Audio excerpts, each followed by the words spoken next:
There are 6 questions that I will walk you through that you need to answer right now if you want to make next year your best year ever. See, an amazing year, an amazing life, it doesn't happen by chance. It happens by choice. Because if you had a lot of low points this year, you're not alone. That doesn't mean anything is wrong with you. Because when you tell the truth about what knocked you down, what drained you, what broke your heart, you're not being dramatic. You're being self-aware. And that awareness is the starting point for change. You can't create directions for where you want to go unless you know where you're starting from. This is a year-end ritual that my husband Christopher and I have been doing together for the last 22 years because it's simple and it works. And if you've had a challenging year, you deserve to make the next year your best year ever. Hey, it's your friend Mel, and welcome to the Mel Robbins podcast. I am ecstatic that you're here today. It is such an honor to be together and to spend this time with you, but today in particular, I am fired up that you're here. And if you're a new listener or you're here because somebody shared this with you, I just want to take a moment and personally welcome you to the Mel Robbins podcast family. I cannot tell you how excited I am about today's conversation and the year-end planning exercise that you and I are going to be doing together, because I'm about to teach you how to make next year the best year of your life using 6 powerful questions that you need to ask yourself right now. Now, this is a year-end ritual that my husband Christopher and I have been doing together for the last 22 years. Our 3 adult children now do this with us. It's based on research. It is so simple. It is shockingly powerful. I cannot wait for you to extract the wisdom and clarity that you need in order to make this coming year one of your best years ever. And here's one of the things I want to encourage you to do. Share it with your friends. Share it with your family. Share it with colleagues at work. In fact, you can hit the share button on this episode right now. And when you all get together, you can print out your free workbook. Just go to melrobbins.com/best year. And let me tell you about the workbook, okay? I got the workbook right here. It is 20 pages long. It is beautifully designed. It is free. And we designed this because it acts as a companion to the episode that you're listening to or watching here on YouTube. And here's what I love about the workbook. The workbook is going to guide you in digging even deeper into the 6 questions that you're about to hear me ask you and that I'm going to be answering for myself alongside you as we go through this ritual together. And so you might be asking yourself, why do you need to do this? Simple. If you never stop and force yourself to take a look at your life, you miss the chance to take control of your life and make it better. See, an amazing year, an amazing life, it doesn't happen by chance. It happens by choice. And one of the biggest mistakes that I see people make when they sit down to plan the year is that they miss the critical first step of the planning process. And I've done this too, because you're so excited to end the year, right? And to get that fresh slate and the clean start. And particularly a year like this, where it could feel like a dumpster fire. You're like, let's just put this sucker out and move on to the next year. I'm done with 2025 for crying out loud. I just need a clean slate. I need a fresh start. I need to look ahead. I do not want to look back. But if you only look ahead and you don't take a moment to look back at the last 12 months, you miss the single most important part of planning. And that is taking a very close look at what just happened this year. You've experienced so many things, good and bad. You've had highs, you've had lows, you've had lessons, you've had wins, you've had losses. And if you're like me, you've probably forgotten 99% of them, really. I mean, you might think you remember what happened in the last 12 months, but you don't. You can't trust your brain. And that's reason number 1 that we're going to, in a very specific way, we're going to look backward before we start to look forward. So I don't want you to answer the questions based on memory. One thing that I find very helpful is that not only you're going to have your workbook next to you, and if you don't have the workbook, no problem, you can just use a piece of paper. But the second thing I want you to have when you sit down and truly take the time to go through this planning ritual and to ask yourself these 6 questions and to really dig deep and answer them, I want you to have your phone next to you. And what you're going to notice is as you go through your camera roll and you go through each of these first three questions, what were the lowest points of your year? What were the highest points of the year? And what are the lessons that you learned and the wisdom that you gained from these last 12 months of your life? What you're going to notice is you had a lot of life these last 12 months. There was so much wisdom. The second reason why we're going to look back, it just has to do with the mechanics of navigating and getting a set of directions. Because you may be in this moment very clear about some of the things that you would love to have happen next year, kind of the goals that you have, the things that you're wishing for. Maybe you're really clear. I want to make more money. I want to take better care of myself. I'd like to see my friends more. I really want to meet the love of my life. I'd like to lose some weight. I'd like to be in better shape. I'd like to travel a little bit more. I'd like to change my job. I'd like to learn new skills. That's fantastic. But it only tells me where you want to go. Consider this.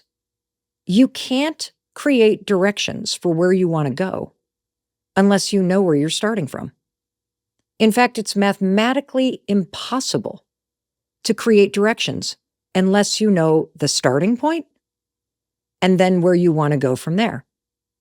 And you also cannot create a plan for where you want to go next year that's going to work until you fully understand exactly where you're starting from right now. In fact, this is my favorite part about planning for next year. My favorite part is looking back at the past 12 months and extracting everything I can from it, because I don't want you to repeat the same mistakes. I want you to double down on what went well. I want you to pull out the lessons and carry them forward, because you're going to use them to make this next year of your life one of the best years of your life ever. And it is one of the secrets to my success, because it really helps me get intentional about what I want. And so before I came up here to talk to you and share this exercise with you, I went into Chris's office and I went through his files and I found this folder, and it's labeled 2006 goals. And you can see this is a very old folder. I opened it up and I found the original planning that Chris and I did in 2004. Oh my gosh, this is so cute. I wanted to get pregnant. And I wanted to get pregnant and have a little boy. Oh my gosh, that's so awesome. This is before Oakley was born. How cool. Oh gosh, I'm still working at getting out of bed. I wanted to consistently get out of bed at 6 a.m. This is so cute. Chris has got stuff on here, a lot about health. But anyway, it's just amazing to look back on this. And we started doing this with our kids about 10 years ago. And so I have been doing this for 22 years. When people ask me, what is one of the secrets of your success, other than hard work and doing the things you don't feel like doing and obsessing over the details, because that's what makes you exceptional instead of just good at something, this planning exercise is an example of a secret that I have been using for 22 years, so that no matter what's going on in the world around me, I take the time to get very clear about what I want, very clear about what's working, what's not working. And I use this exercise, if I really think about it in the broadest sense, as a way to change the settings in my mind. This is what a lot of the neuroscientists have talked about on this podcast, to intentionally program my mind and let it know what's important to me. There's one piece of research I want to call your attention to. It's from California State University and UCLA, and they looked just at the act of writing a short letter to your future self. Now, this research appeared in the Journal of Experimental Psychology Applied, and here's what the research found. When you spend even a few minutes connecting the dots between who you've been, who you are right now, and who you want to become in the future, research shows that you feel even more closely bonded to the future version of you. Isn't that kind of cool? That just taking the time right now with me, Or if you're going to do this whole process after you listen and watch once through, and then you're going to go and do it with people that you care about, simply taking the time to look at the last 12 months, to think about the future, to write all this stuff down, you're going to feel more strongly connected to the version of you that you see in the future. In the study, the people who took the time to connect the dots between who I have been and who I really want to become, they exercise more. They were more intentional about how they went through their day-to-day life. Just a tiny writing exercise changed real-world behavior. And that's exactly what answering these 6 questions is going to do for you. Because you're taking the time to do this. And that means you're intentionally creating this bridge between where you are right now and the version of yourself in the future that you want to grow into. Makes sense, right? Of course it does. So let's go through the first 3 questions. And we're going to do this together. And question number 1 is, what were the low points of your year? And here's why I want to start here. I want to start with what were the lowest points of your year? Because if you had a lot of low points this year, you're not alone. I mean, you might be waking up most days with this low-grade sense of dread right now. Maybe you've been in a constant state of worry. It's been in the back of your mind. You're constantly worried about money or politics or war or the climate or your kids or parents or your health or all of it. So if life has felt hard a lot of the time these last 12 months, here's the first thing I want you to know. That doesn't mean it was a bad year. That doesn't mean anything is wrong with you. First of all, it means you're alive and you're paying attention. And I don't want you to beat yourself up, because here's the funny thing about low moments and hard years. If I think about my life, not that anybody deserves a hard year, but if I think about my life, I learned the most and made the biggest positive changes in my life after the hardest years of my life. And that's not to say that you deserve to be struggling. I'm not saying that at all.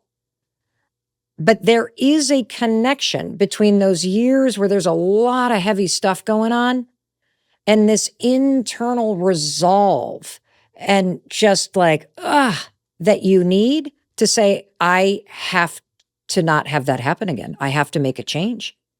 And there's also a big science-backed benefit, by the way, to starting here and to looking at the low moments and to looking square in the face at what was hard. Spending time with this question, what were the low moments, as difficult as it may be, this is actually good for you and me. There's this study that was published in 2018, and it was done by researchers at UC Irvine and Penn State. And here's what they did.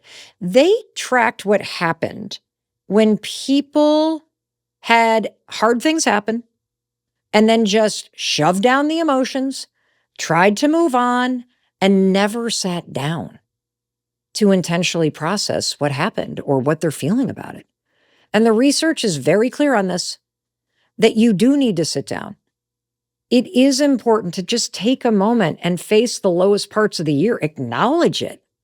And here's why. It gives your brain a chance to process what happened. Listen to this.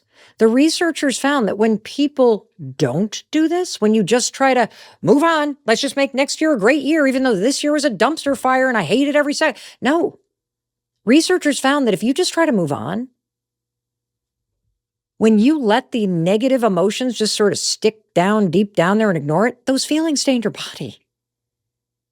You're going to feel more stressed. You're going to have more issues with your physical health. Everyday life starts to feel harder. But when you really take a moment to acknowledge what was hard and you write it down, you know what you're doing? You're freeing yourself of the weight of it. There's also really cool insights from Ethan Kross, who's a psychology professor at the University of Michigan, who appeared on this podcast. And Professor Kross says that taking the time to do an exercise like this, you know what it does? It also puts distance between you and your negative thoughts about it. Isn't that kind of cool? Because we kind of think it's the opposite. If we just ignore it and we try to move on and set new goals, that somehow we're distancing ourselves. It's the opposite. You subconsciously drag it with you. Acknowledging it. It's a way to untangle the loops that are running in your subconscious that are pulling you down, and create distance from those things that happen so that we can get into an intentional mindset that's going to give you clarity and that's going to help you make better decisions and that's going to help you focus on what's ahead instead of trying to outrun what was behind. Don't you think this is so cool? I love this stuff. I absolutely love this stuff. And so I'm going to start scrolling through my camera right now. And I know it can be hard to look back, but I'm telling you, it's going to be the key to move forward. And so get out your camera roll. I want you to get out your calendar. And I want you to go all the way back to January 2025. And I want you to think about question number 1, what were the low moments? And I also want you to think about question number 2, what were the high moments, the highlights, the things that were amazing, or maybe the little things that happened that are, you even forgot it happened, but it brought you so much joy. And the reason why I'm asking you to hold both of those questions in your mind is because you're going to start scrolling through your camera. It's going to happen to me too. And you're going to see both. You're going to see both. And you're going to see things like, oh my gosh, I totally forgot that my aunt was sick and was in the hospital. I forgot how many days I showed up and was there to support her. Oh my gosh, I forgot about that snowstorm when the boiler went out. Or, oh wow, I had to miss out on my family vacation because work got so crazy and work made me miss out on it. Maybe you're going to see that money was tighter than normal. Maybe you lost a job. Maybe business slowed way down. Maybe somebody that you love is no longer here. Maybe you had a plan, to lose 25 pounds at the beginning of last year, but it all fell apart because you've been stressed out. You've been caring for everybody else. And so you never carved out the time for yourself because your aging parents needed you.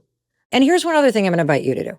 If at the end of last year, you did set some goals for yourself this year, bring them to this exercise.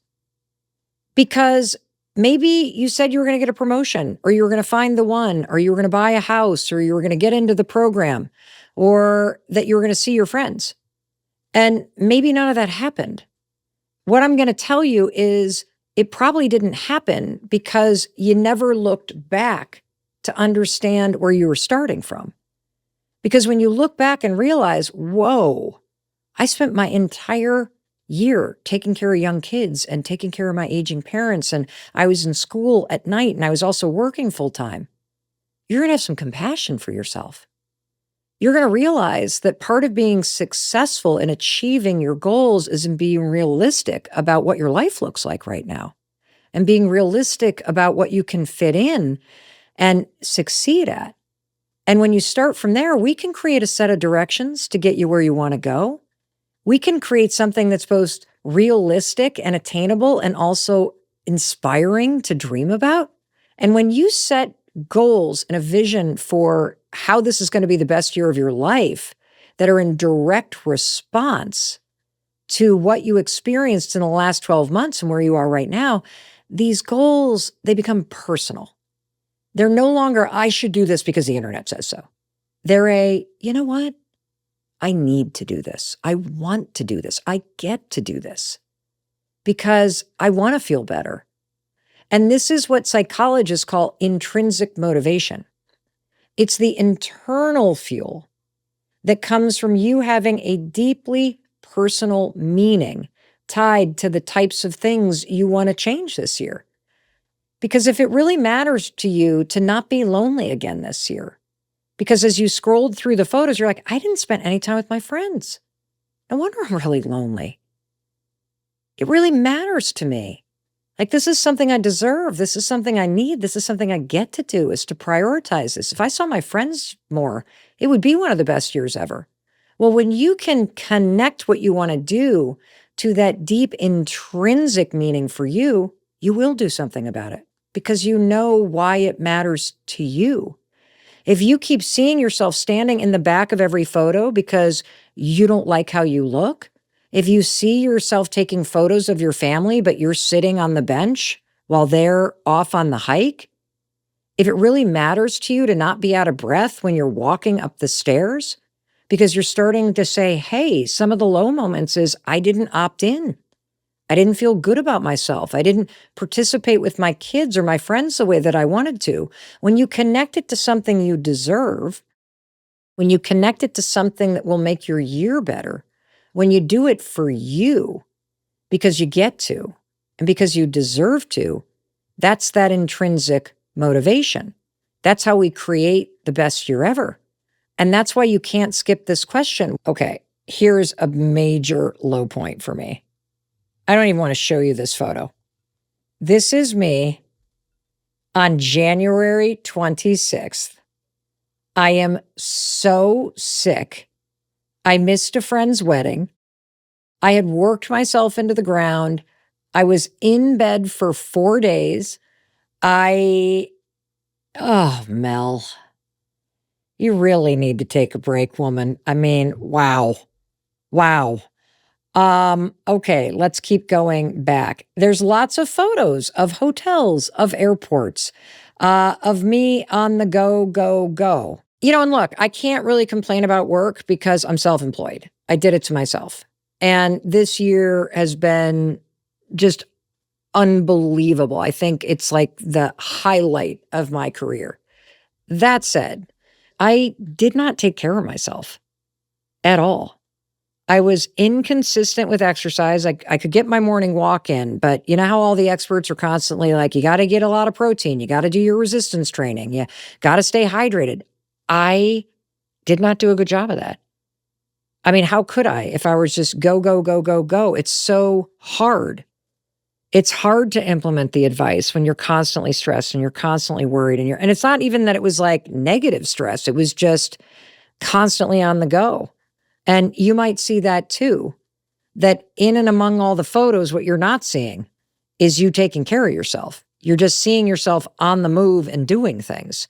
And that's very, very evident that despite the fact that I really wanted to take better care of myself, I'm embarrassed to tell you it was even a goal last year of mine to do more strength training, to eat more protein, because that's what so many experts come on this show and tell us over and over and over again, whether they're a neurologist or a cardiologist or a psychologist or it's women's hormones or it's muscular health or any of it. Like everybody's saying this. I did not do a great job of that. Not at all. And look, you may not even be jumping on a plane. A lot of people have jobs that require them to travel, whether that means jumping on a plane because you work for a consulting company or jumping behind the wheel because you're a long haul truck driver or working. Oh my gosh, for those of you that work shifts in a hospital and you're on that 12-hour rotation. And isn't it true that hospitals don't exactly have the healthiest options for the people that are working there as you're on the go and you can't take a break? Or if you're a teacher, holy cow, when are you going to take a break and take care? You're not. And so whether you're just crazy busy because work has been crazy busy or your life is just busy, you are running from an email to a Zoom call to a phone call with your mom to trying to wrestle down a doctor's bill, like busy, busy. This year was, I think, unprecedentedly busy for all of us.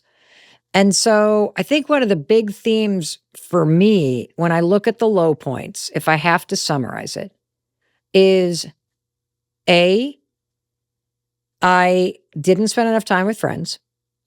B, I did, I would say, a C+ job of truly taking care of myself. And that means getting resistance training in. It means getting the proper nutrition, getting the amount of protein that I need every day, and not taking care of myself. It just like spills over into the next day. Because there's a lot of photos in here that I'm not going to show you of me taking a selfie in bed, and I just am clearly exhausted. And that's because I ran myself into the ground and I was sending the selfie to my husband. And I have more photos of my 2 dogs and my cats than I do my family or my friends. That's a problem. Another low point, Oakley left for sophomore year. And I don't know about what anyone else feels, but in terms of the empty nest thing, the first year there's such a buildup that, I don't know, I felt really sad and the house was incredibly quiet, but I also saw it as this amazing opportunity. And then, they come back. They come back for break. They come back for the summer. There was something about him leaving this fall for the second year that it's like, oh, oh, this is actually the new reality. Oh, oh, he's going to come back less and less. And oh, I better wake up and not just expect to see the kids because they're coming home. I got to get very intentional about going to them.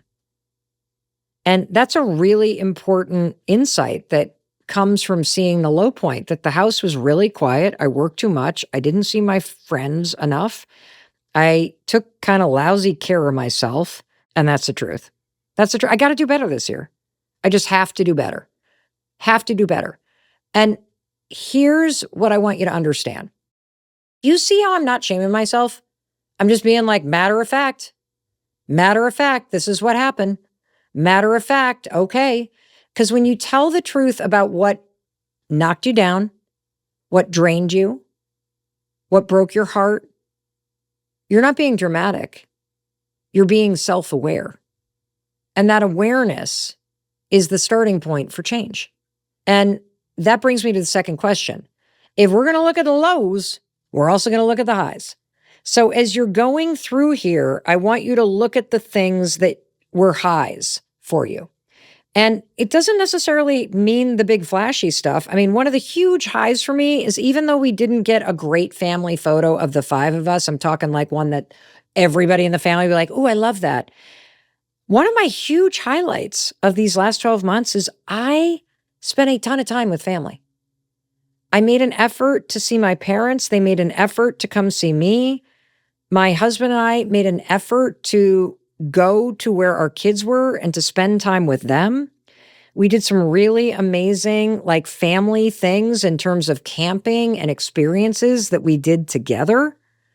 I made a point to do a trip solo with my daughter, Kendall, something we had never done, just the 2 of us. And think about that. She's 25 years old. But because she's my middle daughter, every time I would go on a mother-daughter trip when they were little, I'd always take Sawyer too. And if Sawyer wasn't with us, we always went with another mother-daughter. I'd never done anything with just Kendall. It was incredible. I'm sitting here looking at these photos of us at Round Top. It was one of the highlights of my year, spending that time with her and making the time to do it. And so that's a highlight. And that's also a lesson. You got to plan this stuff now. This stuff is not going to happen by accident. You know, I want you to go through your calendar and look at some of the highs, because there's so many. Oh, I'm seeing a photo of me walking in the park before work one morning with Christine and my daughter Sawyer. I'm looking at, there's just so many good things here. Great people that I got to meet this year. Lots of smiles as I'm at work with, all the great people we work with. Wow. There's lots of good stuff here. Oh, Chris and I went to Montana and we went fly fishing, which is exactly what we did for our honeymoon 28 years ago. I went down and saw my parents for a couple days in Florida. Oh, and they did their first sound bowl healing with me. Oh gosh, here's another one. Oh, my parents came to visit me in April. Oh gosh, here we all are together again in May in Chicago. You know what is interesting about this? Is that I have this narrative that I don't see my parents a lot.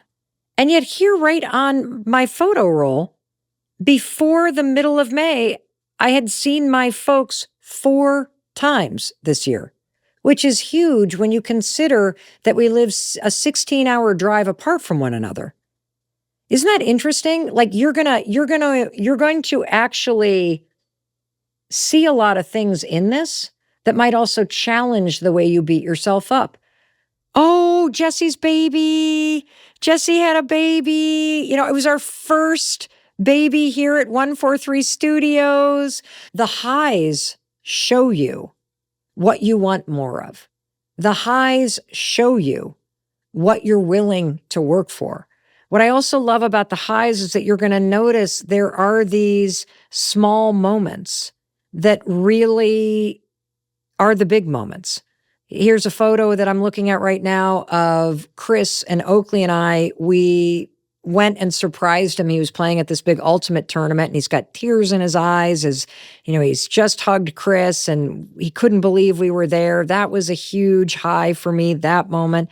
I mean, it's the little stuff, honestly, that you're going to notice are the things that really mean a lot to you. Maybe you're in a job where you sit all day, but this year you started walking in the morning. And you see photos in your camera roll of, the little hearts, whether it's the rocks or the leaves or things on your walks that you notice. There were tons of flowers on my camera roll. Maybe it was a really good book that you read. I read one of my favorite books of all time. This was a high, The Emperor of Gladness this year. Or it was a photo or a painting that you hung in your living room that makes you smile every time you walk past it. All of that counts.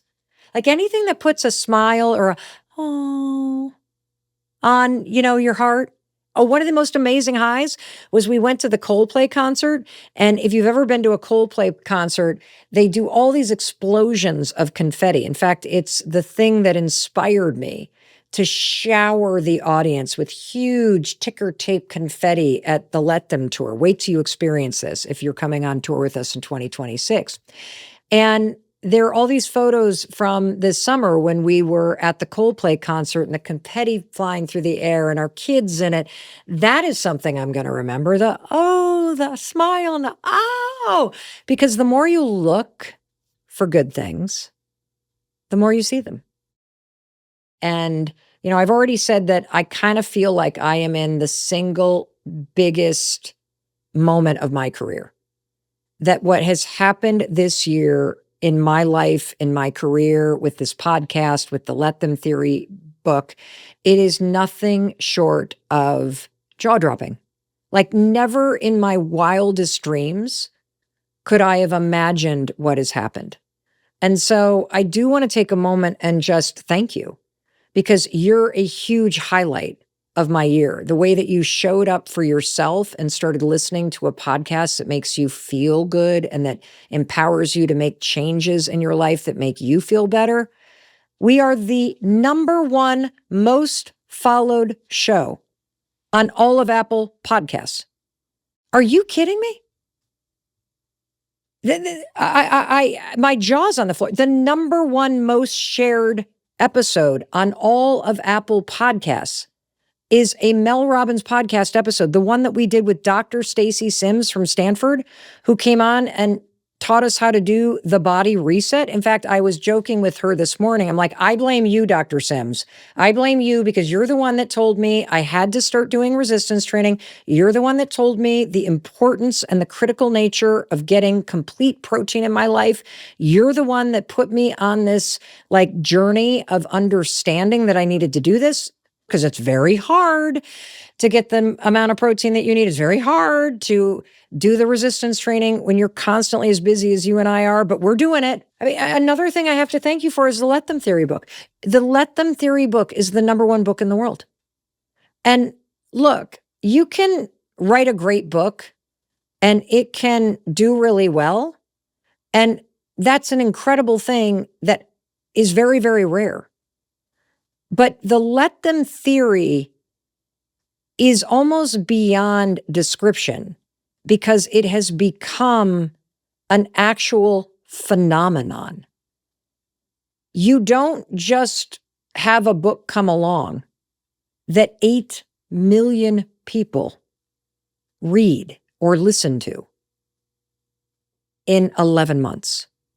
What that tells me is that the Let Them Theory and the book and the experience of reading and listening to it, that it not only empowered you, but it was something that you felt was so empowering that you were giving it to other people and you were recommending it. And so it's a real highlight of my life and my career. And I think it's important for you when you have a win that you claim it too, that you celebrate it too. And so thank you. Thank you for being a huge part of this success. Thank you for being interested in making your life better. Thank you for recommending the episodes that have made a difference for you with the people that you care about. I am deeply humbled by what's happening. And then that brings me to the Let Them tour. That was one of the most fun and rewarding experiences of my life. I met so many of you in person. When I sit here above my garage or I'm in the studios in downtown Boston, I don't see you. And I don't see like what you're doing with this as you're doing this. I can imagine it because I read the comments and I read the emails you send in the inbox and we circulate those to the team. But it was so extraordinary to be in the same room with you and to feel the collective energy that happens when you're with a group of people who want the best for themselves and they want it for everybody around them too. I mean, that's just extraordinary. But the single best part was actually doing the tour experience with my daughter Sawyer and my daughter Kendall. I don't know why I thought that doing skits in front of a live audience about our mother-daughter issues would be fun, because it wasn't fun until we kind of got into the rhythm of it. But here's the thing that I will claim as the highlight. The highlight is that at the age of 56, I forced myself to do something I had never done before. I'd never acted. I'd never done comedy. I'd never put on a show like that. And it was so hard and so incredible at the same time. And I just grew and I grew and I grew because of it. So don't overthink it. Just scroll through the photos, scroll through your calendars, and ask yourself, was it fun? Did this experience lighten you up? Did it make you feel like yourself? Is there something about this that makes you want to do more of it in the coming year? If the answer is yes, it goes on the list. This was a highlight. And, I even kind of shudder to tell you the good stuff about me because it's so once in a lifetime stuff. But if you've got something that's once in a lifetime, your first baby was born, your grandchild was born, you got married to the love of your life. If you put on an art exhibit at your local town and people showed up, that's a high. If you got into nursing school, if you got through nursing school, if you decided that you were going to change your major because you didn't like accounting or medicine, that's a high. Claim these things because they say something about you. What did you learn about yourself this past year? This is where I want you to dig, because you've already done a lot of the legwork for this part. Your answers to the first two questions, and again, when you do this in your workbook, melrobbins.com/best year, the answers in the workbook and the way that we structured the workbook to guide you to go a little deeper, holy cow, the answers in there, they're going to help you answer this question number 3. What did you learn this year? If a low point was that you were constantly worried about somebody that you love who's sick, that you're taking care of, and you were so worried about them that that's all that you did and you had no life outside of that. Maybe you learned that this year you can't let yourself get that overwhelmed. You do need to ask for help. You do need to reach back out to those friends who said, is there anything I can do for you? And you're like, no, I got it. You might have found that you're more resilient than you thought. If you see that something was really bad about a friendship or about a work relationship or about your marriage, maybe you're done tolerating a certain type of behavior.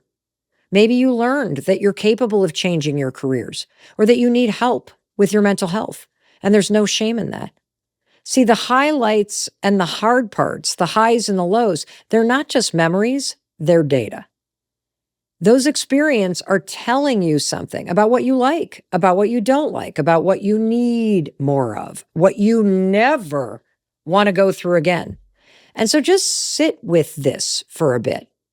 And for me, when I look at question number 3, given everything that happened this year, what did I learn about myself? What I learned about myself is, number 1, I love spending time with you. I love spending time with you in real life, not just on this podcast, but I love meeting you in person. And I'm not just saying that. I really do feel that. It brings me so much energy. And so I want to find ways to connect with you more in real life. So that's number 1. That was just such a huge highlight. And it was a big takeaway for me that in-person experiences just give you life. I love that. Second thing. Now, this is something my husband, Chris, would be able to tell you because he is a very organized person. He is a systems person.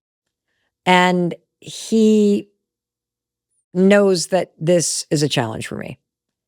But it is so clear that I am at my best when I have structure, when I have routines, and when I have systems. I'm going to give you an example. There were a bunch of photos in my camera roll of a particular week where I just looked so energized at work. And I went back to my calendar and I was like, what was going on that week at work?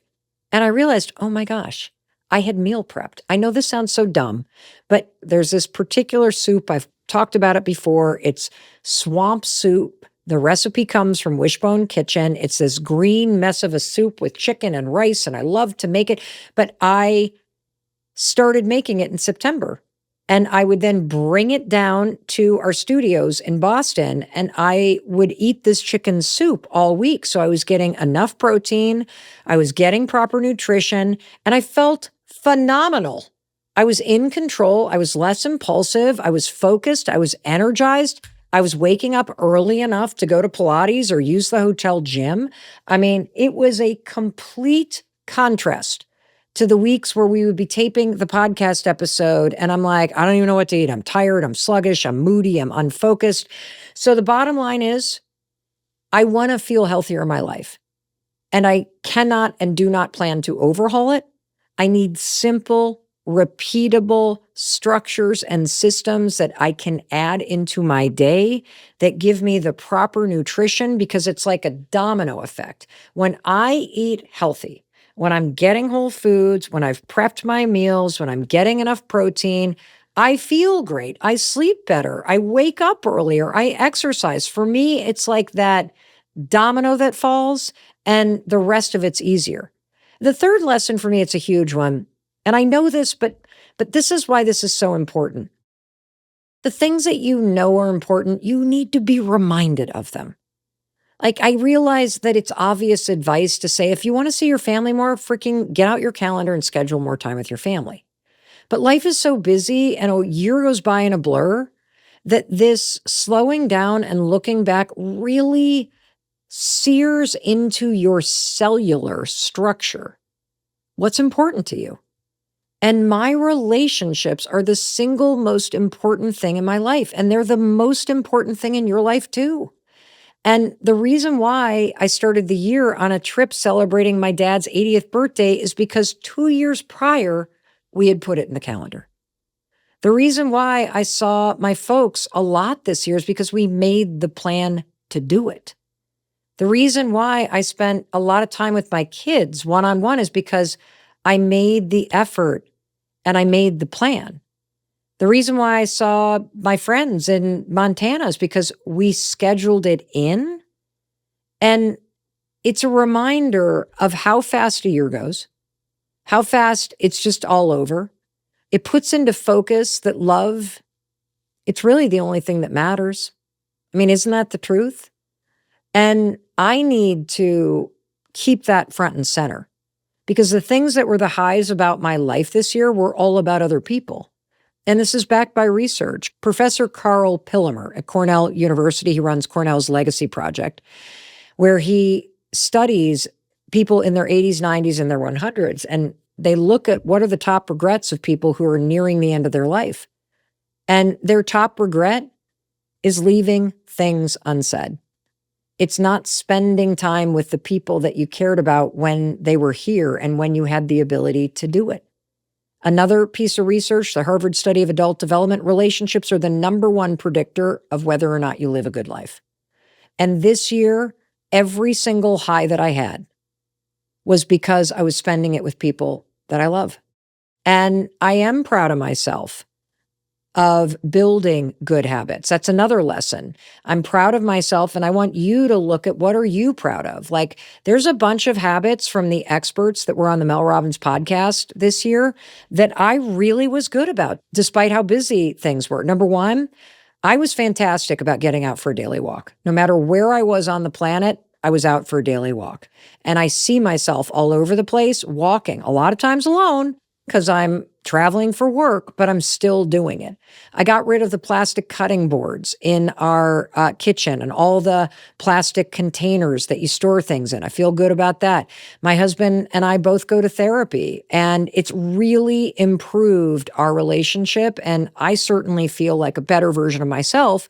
And the other thing is, I use the let them theory. I am a different person because of the let them theory. I had no clue how controlling I was and how judgy I was. And the let them theory has made me a better person from the inside out, because it's taught me how to just truly let people be who they are, let them think what they're going to think, and resist the urge to control them or change them or be upset with them when they don't meet my expectations. I'm a more compassionate person. I feel more peaceful. I hope as you've used the let them theory, part of what you can reflect on is how good it feels to stop controlling everyone and everything and just focus on the let me part. And so that's a huge thing I'm going to carry forward, because I love how I feel using this theory. And the best part about this is that if there's aspects of your life that you don't like or that didn't feel very good this year, you have it within you, the ability and the capacity to change it for the better. And that brings us to the next 3 questions. It's called stop, start, continue. These 3 questions, what are you going to stop doing? What are you going to start doing? What are you going to continue doing? They come from a strategy framework that global companies and leadership teams use all the time, because it's simple and it works and it's strategic. And now that we've extracted all the lessons and you know the highs and the lows, it is so easy and obvious to answer the question, stop, start, and continue. I love this. The insights that you just uncovered create the clear plan for next year. And so here's your next question. Isn't this exciting? Can you tell I'm now getting really exciting? What will you stop doing in the next year? And here's what I want you to keep in mind. One of the fastest ways to change your life and level up is to identify what you're going to quit. Winners quit all the time. Because there's a big difference between quitting something out of fear and quitting something because it no longer aligns with your values, it's no longer important, it's no longer working. Winners quit the habits, they quit patterns, they quit expectations, they quit jobs, they quit relationships, they quit projects, they quit obligations, they quit customers, they quit career paths that drain them. They quit all the time, because they quit the things that keep them frustrated, exhausted, distracted, so they can actually move forward. You know, one of the biggest things that I can see about the let them theory is it helped me stop controlling other people. It helped me stop trying to change other people. That was liberating. And honestly, it kind of goes against the way the world teaches you to live. I mean, you and I are surrounded by this pressure to do more, add more, push more, as if the only path to a better life is piling more on your plate. But that's not true. One of our guests this year on the Mel Robbins podcast, Georgetown University professor Cal Newport, who's an expert on time and productivity, said something that really struck me. Real productivity isn't about doing more. It's about focusing on what really matters. Subtraction before addition. Subtraction because it creates room for what matters. That's why this question is so important. It forces you to stop everything and start being deliberate. So when you ask yourself, what do I need to stop doing? You're not giving up. You're getting strategic. And here's a couple examples of what you need to stop doing. I need to stop going into a job every day that makes me miserable. I need to stop telling myself that it's a very hard economy and I'm never going to find a job. I need to stop telling myself that I'm never going to meet the one. I need to stop beating myself up over the shape that I am in, because that's not helping. That's not motivating. I need to stop trying to change my partner because it's creating a lot of resistance in my life. I need to stop telling myself I'm too old, I'm too young, I'm too this, I'm too that. That's what I need to stop doing. I need to stop sitting alone in my house and feeling sorry for myself because it's contributing to the loneliness I feel. I need to stop sitting around and waiting for other people to call me. And I need to take responsibility for the kind of social life, for the connection to my family that I want. When you decide to stop because it no longer serves you, it's a waste of your time. It's frustrating. It's stupid. It's annoying. Your values have changed. Your priorities have changed. You're going to make a decision to stop. Stopping becomes the lever that moves you forward rather than this weight that's holding you back. And so, as your friend, I'm going to ask you, what are you going to stop doing next year? You going to stop doom scrolling every night before bed and then getting a crappy night's sleep? Will you stop being available 24/7 for work texts and emails? Will you stop comparing yourself to strangers online or to your sister or your best friend? Will you stop blaming yourself for things that were never yours to carry in the first place? How about you stop giving your time to relationships that never give anything back? I know one thing that I'm going to stop. I'm going to stop making excuses around resistance training. I just need to stop making excuses. I'm a person who is very intimidated by walking into a hotel gym. I get overwhelmed very easily. I've used it as a big excuse because I don't know if you're this kind of person, but if I walk into a gym and I don't know what to do, I just get overwhelmed and I then walk on a treadmill or I leave. And one of the reasons why I'm able to be successful at getting a walk in every day is because I know how to do it. It's not that intimidating. And you don't need equipment and you don't need what to do and you don't need to manage anything. You can do it anywhere you are. So I've been able to fit that in, but I need to stop making excuses about this. And I know what I need. Everybody's talking about resistance training and protein and proper nutrition. And I just have to stop making excuses about this. And I need to write this down. This has got to be my number one thing because it's a domino effect. The weeks I get this right, I am a different human being. And I'm so sick of my excuses. And there's probably something in your life that you're just sick of yourself about it. You're sick of the excuses. You're sick of how it feels. I'm going to stop nagging my husband. I'm going to stop micromanaging my kids. I'm going to stop checking my ex's location all the time. I'm going to stop, like whatever it is for you. It's like I invite you to think about the thing, and it's important to have one. You can write down a bunch more, but I really want you to have a big one because then you're going to be successful at it. And I already know what I need to do. And that brings me to the second question that you're going to answer, which is, what are you going to continue doing? What are you going to continue doing? And my continue doing kind of ties to what I'm going to stop doing. So I'm going to stop making excuses around exercise, and I'm going to come up with a 7-day plan. 4 of it involves resistance training, 2 upper body, 2 leg days. Boom, we're done. I can do the same boring exercises, 30 minutes or less. The other 3 days, I get to do what I want. I can walk, I can do Pilates, I can do whatever I want, okay? I'm going to continue to lean into AI. And here's why I want to do that. I use AI at work.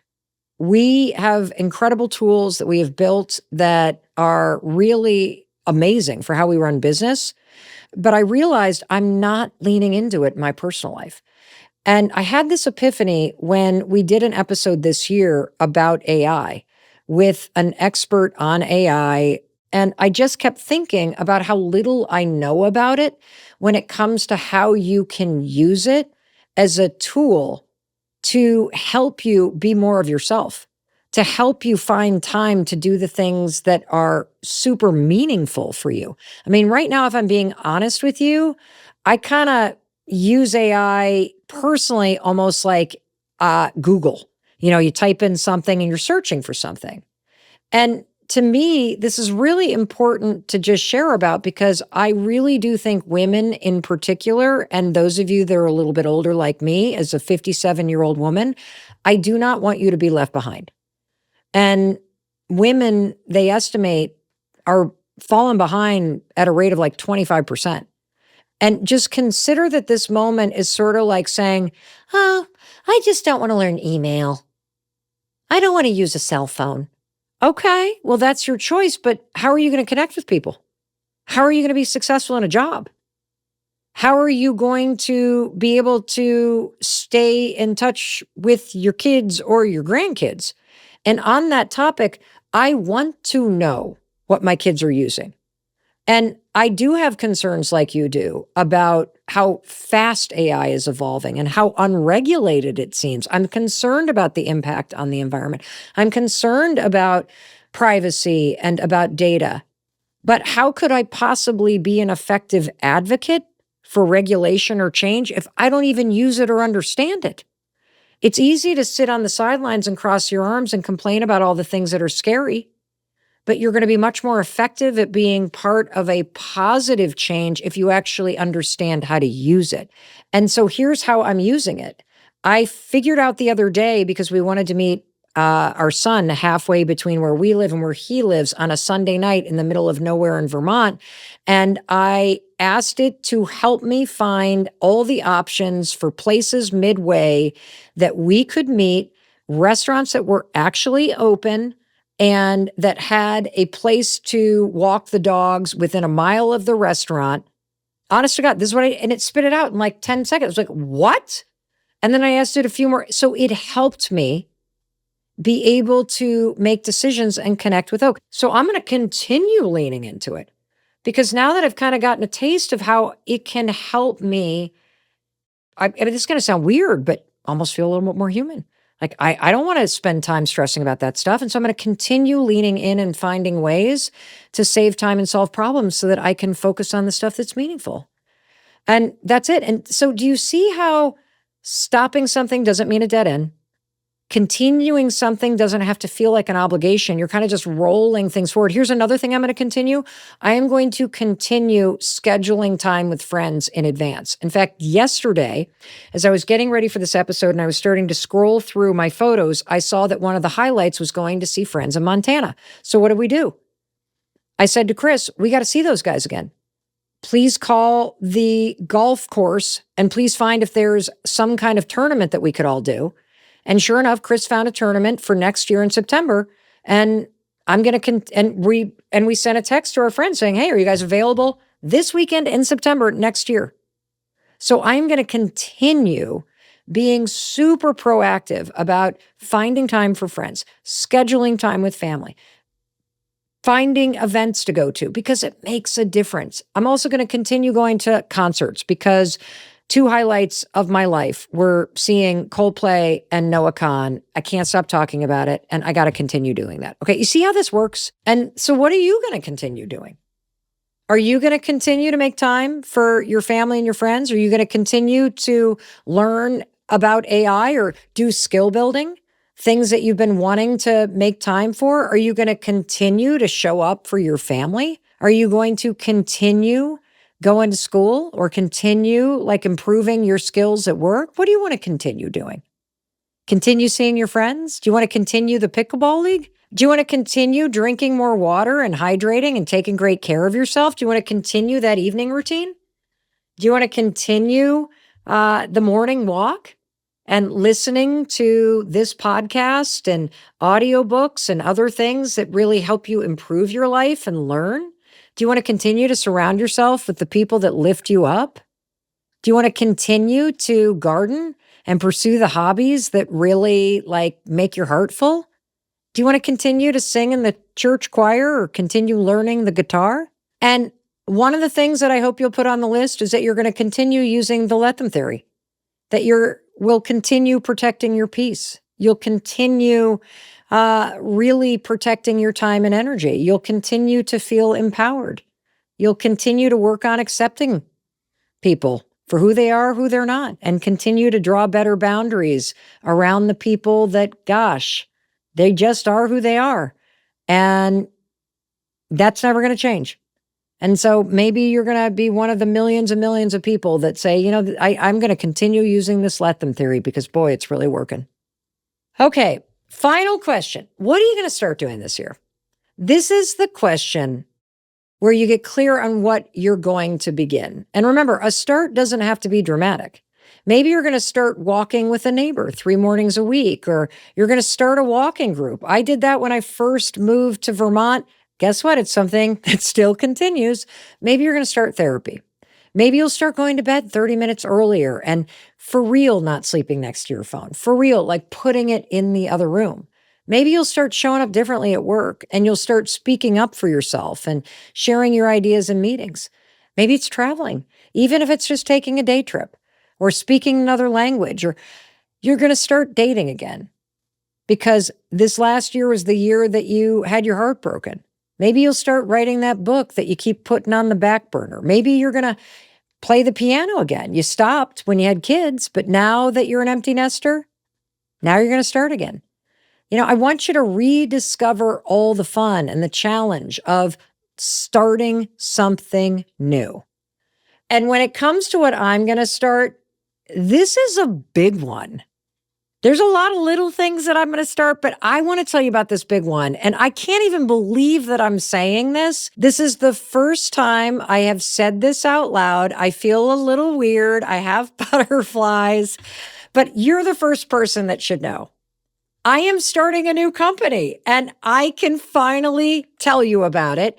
It's a new company called Pure Genius. And I am so excited about this. I have not been this excited about starting something new since I started the Mel Robbins podcast.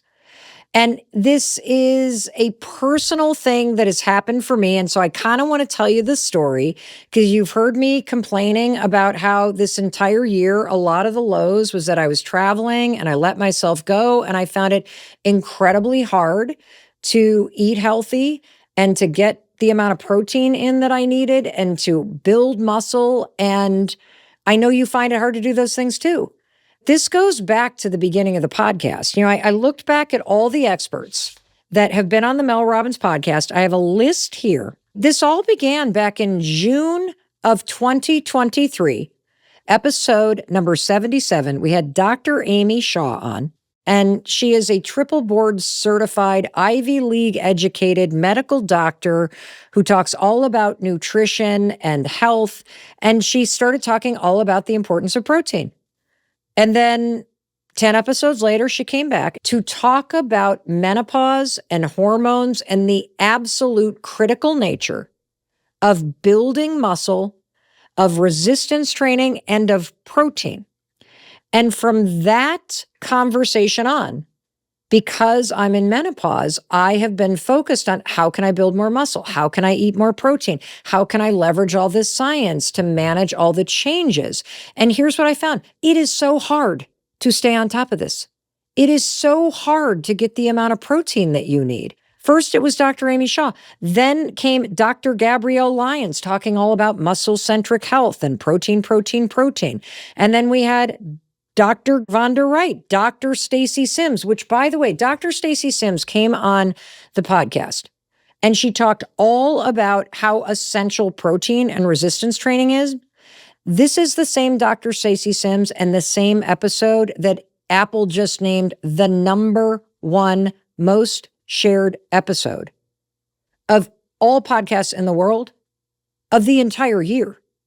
And so when Dr. Stacy Sims came on the podcast and with weights, when weightlifting, and was like, you got to get more protein. And I know you've heard this too. And here's what I found. It is so hard to get enough protein. I mean, between the egg bites and the chicken and the steak and the vegan protein and the bars, and you need to refrigerate this stuff and forget about it when you're traveling. Forget about it. I don't know if you're finding the same thing, but like, oh my gosh, it is so hard. It is hard to get the amount that the medical experts are recommending. And I'm trying. I'm making the shakes. I'm doing the smoothies. I'm getting the bowls. I'm eating the chicken. I'm eating the eggs. I'm eating the fish. I'm eating the beef. I'm putting all the powders in. I'm buying the bars. And I'm telling you, it is still hard to do. I mean, there's only so many egg bites a person can eat. I knew I had a problem. I was having trouble solving it. I didn't know how to get more protein in. So I just started asking around. I asked all my friends that are in the podcast space. I asked my friends that were medical doctors. I started calling some of the doctors that appeared on this podcast. And one of the interesting thing is, even some of the doctors said, there's a real gap in terms of what's available to people. And I'm looking for something that's a high quality, clinical grade protein source that somebody could take in like a shot. And as I started talking about the problem that I had, which is it's really hard to get quality protein in that you can trust to bridge the gap, I bumped into a couple people who had been working on this problem, and they had developed a first of its kind protein shot. And I am so thrilled to tell you that I have joined a company called Pure Genius as a co-founder. And I'm holding in my hand this innovative, revolutionary new form factor of protein. It's so cool. And you want to know what's genius about it? Inside these 3 ounces that fit in the palm of your hand is 23 grams of a complete protein. It has all the amino acids that all of the medical experts recommend that you and I get for muscle building. And so this was a solution to a problem that I was facing, that everybody in my life was facing. So as soon as I decided I was going to get involved, the first phone call I made, can you guess? Dr. Amy Shaw, the medical expert that had appeared on this podcast in 2023 and first taught me and you the importance of protein and building muscle, particularly when it comes to hormone health, when it comes to longevity.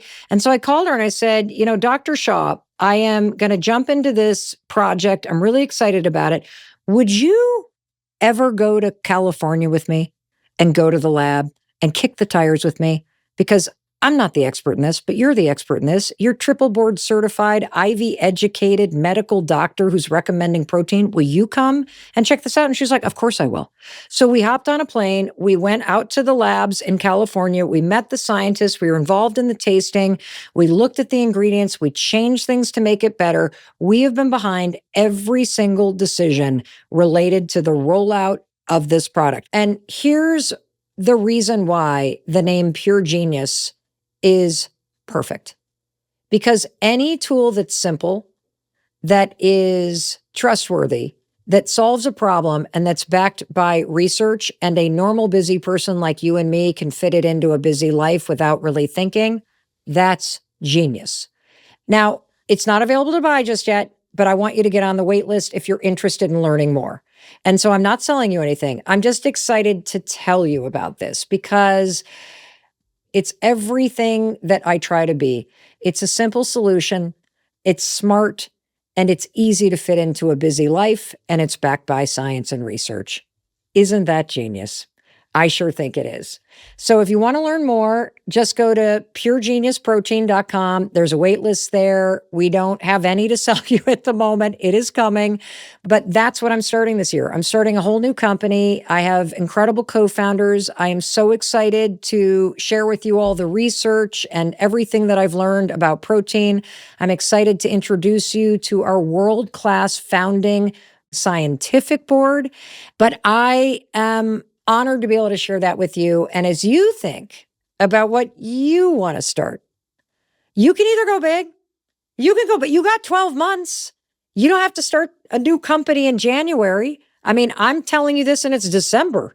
So I've been working on it in the dark, but I'm not technically starting it until the end of this year. If you want to start a business, write it down. If you want to start getting more protein, write it down. If you want to start a community vegetable garden, write it down. If you want to start prioritizing your health, you want to lose some weight, you want to get in better shape, write it down. If you want to start talking to your kids more, creating a better relationship with them, like maybe there's something that happened that strained your relationship and this is the year you're going to start to reconcile. Maybe you want to start to bring music back into your life, and that might just mean having playlists that you love that are playing in the background at your house. Maybe this is the year you start to take your house back. You're going to clean out the attic. You're going to clean out the garage. You're going to clean out the back bedroom, and you're going to turn it into the home office or the guest bedroom or, the crafting room that you've always wanted. Speaking of crafting, maybe this is the year you're going to start that hobby that brings you so much joy that you've been thinking about, but you didn't find time for. Maybe this is the year you start saying no. Maybe it's the year you start saying yes. Maybe this is the year you start getting up earlier. And you create a beautiful morning routine for yourself. You've been thinking about it. You've been learning about it. But this is the year you start doing it. What matters is that whatever it is that you want to start, that it pulls you toward a version of your life and yourself that feels good. And if that idea scares you a little bit, well, that's a sign that you're really reaching for something that matters. I'll tell you, when I look backwards at why I'm starting Pure Genius, I can see how the dots connect. I can see organically that all of these medical experts that showed up on the podcast and started dropping these kernels of important wisdom, that was opening up in something inside me. But I can also see that as I've had friends, much like how I got inspired to launch the podcast, I noticed friends were starting podcasts and I felt myself like, oh, I think I might want to do something like that. As I've noticed friends of mine starting small businesses, I have a friend that started a granola business, just a local one, selling it locally. I have another friend that started, their own beverage. That was kind of cool to watch. I felt myself being pulled towards it. And these are important things to pay attention to because what you may write down that you want to start, it may have actually been set in motion years ago. You may have been felt pulled towards it years ago, but you've just been saying, I'm too old. I don't know how to do that. Things like that don't happen for a person like me. I'm not smart enough. It's too late to start. But when you write down, this is the year I'm going to start writing that novel. This is the year I'm going to start writing that business plan for the restaurant I've always wanted to open. This is the year I'm going to start learning how to create a YouTube channel and monetize it. I'm going to start making money online. I'm going to start a real estate business. As you write that down, you are pulling those things that are in your heart and in your mind outside of you, and you're making them real by writing them on the paper. Because as I leaned into the thing I'm starting, I realized I'd been kind of nudged in that direction for quite some time.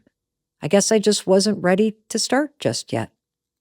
But when you take the time and you write down, this is what I'm going to start doing. You take it from an idea and you turn it into a reality. That's the first step. Like, you have no idea what you're capable of. You have no idea what's possible in your life.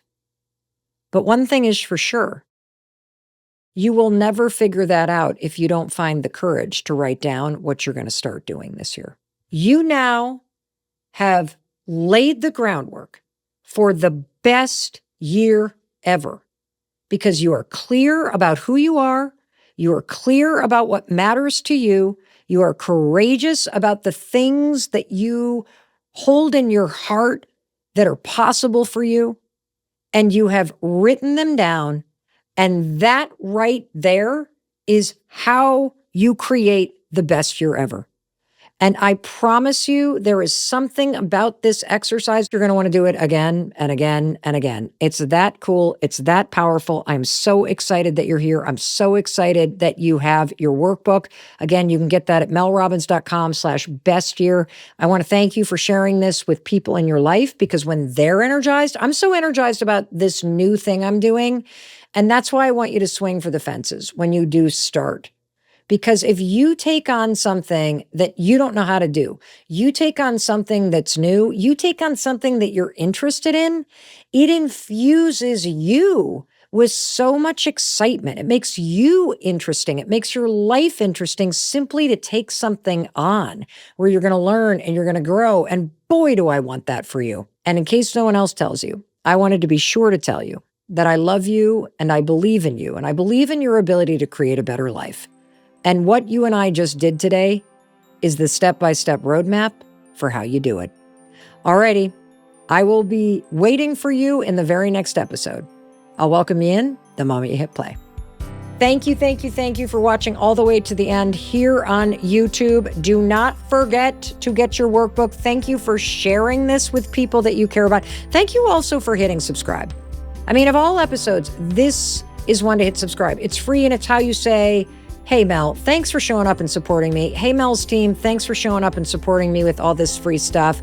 Yeah, I'm going to hit subscribe because I like supporting people who support me. And that's all that we're trying to do here. So thanks for watching all the way to the end. And now you're like, okay, well, what should I watch next? I think you're going to love this one. And I'll welcome you in the moment you hit play.